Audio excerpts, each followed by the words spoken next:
We do have some concerns about battery life. The 4400 mAh battery makes it through a typical workday, but our tests put it at roughly 13 hours. That's nothing to sneeze at, but for a device of this size and with such an efficient chip, we were hoping for more. The reality is though that a tablet screen will eat more battery life than even the largest standard 6.8-inch smartphone screen. It's an expensive phone, especially if you go for more than the base 256 GB of storage, although if deals show up further down the line, it will become a more attractive proposition. But the Galaxy Z Fold 4 makes it clear that foldables are here to stay and that Samsung is heavily invested in the form factor. Samsung unveiled the Galaxy Z Fold 4 during its August 10 Unpacked event, where it also introduced its other foldable update, the Samsung Galaxy Z Flip 4, along with the Galaxy Watch 5 and Watch 5 Pro and the Galaxy Buds 2 Pro. The Galaxy Z Fold 4 went up for pre-order immediately after the launch with a release date of August 26. There are three color options: Grey, Phantom Black and Beige. Our review unit is a moody grey, as you can probably tell from the pictures. The price is a second clue.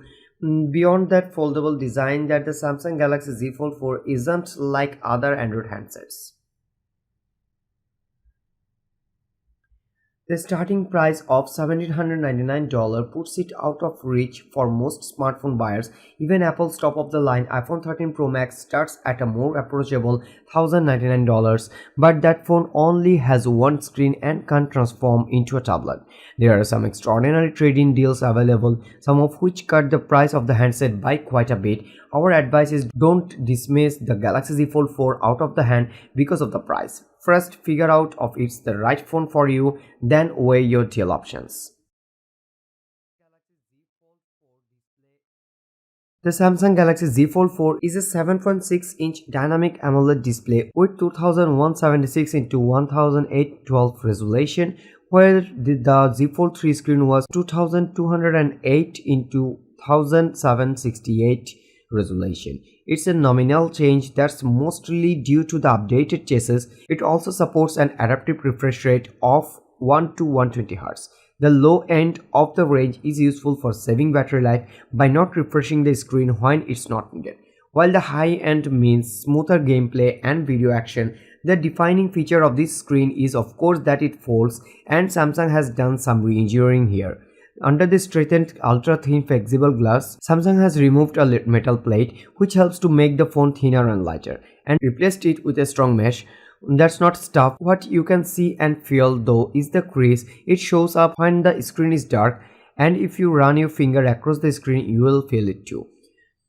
Generally it's unnoticeable when watching video, but you might occasionally detect a slightly darker band running through your Netflix selection. There is a camera on this main display, but it's easily hidden by a tiny disk of pixels that the phone can turn on and off. When it's time to use the camera, the punch-out hole suddenly appears, highlighted by an illuminated ring. Like the crease, you usually won't even notice this little circle when it's not illuminated, but on some brighter images and scenes, it can be visible. Overall, this is still an excellent screen with all the real estate you need to do everything from taking pictures to putting the device in flex mode, basically bent into an L shape, which lets you use one half as a keyboard and the other as your screen laptop style. The cover screen has also gotten an upgrade. It's still a 6.2-inch dynamic AMOLED screen with a 2316 x 904 resolution compared to the Z Fold 3's 2268 x 832 resolution, but now it's 2.7mm wider than the cover screen on the Galaxy Z Fold 3. It also has an adaptive refresh rate, though in this case it's 48 Hz to 120 Hz.